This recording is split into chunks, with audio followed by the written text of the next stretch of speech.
প্রতিদিনের হেসেলে আপনাদের সবাইকে স্বাগত।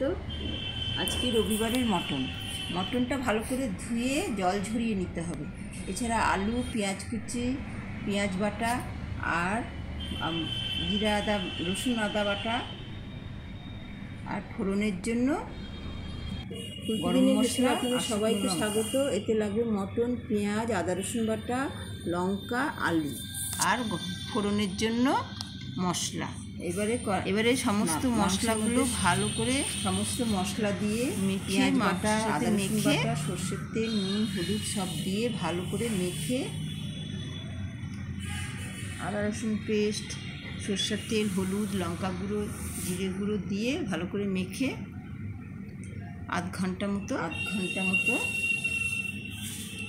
বাপি আজকে রাখে দেখে না আমি আজ করবো না। এবার কড়াইতে কড়াই বসালাম, সর্ষের তেল দিলাম, পরিমাণ মতো সর্ষের তেল দিলাম।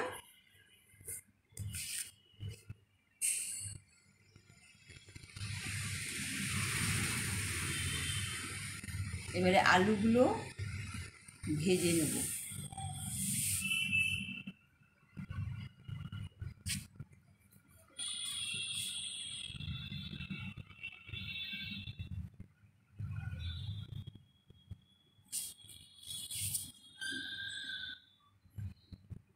আলুগুলো ভাজা হয়ে গেছে, এবারে আলুগুলো তুলে নিলাম।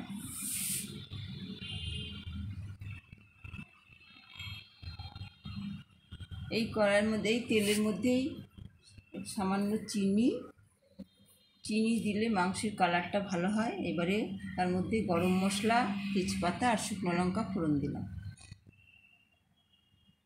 এবারে পেঁয়াজ কাকুর জন্য পেঁয়াজগুলো এর মধ্যে দিলাম।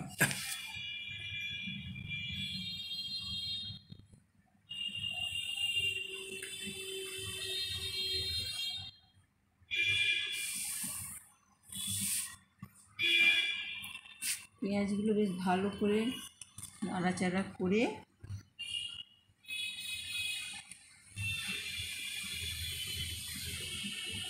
এবার মাখানো মাংসটা দিয়ে দিলাম।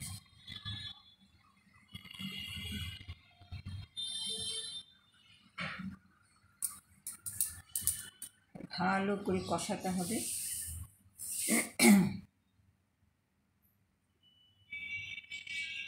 মাংসটায় এক ফোঁটা জল নেই, তেমনি ভালো সবসময় ভালোভাবে নাড়াতে হবে।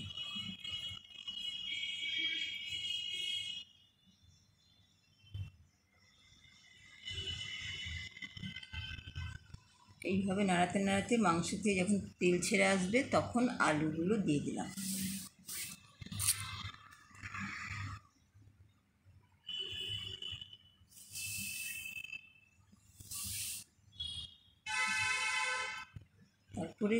এরপরে গরম জল দিয়ে দিলাম।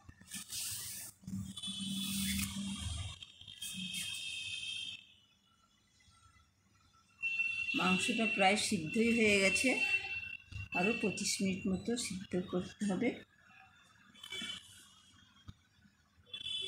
এবারে গোটা গরম মশলা ছিঁচে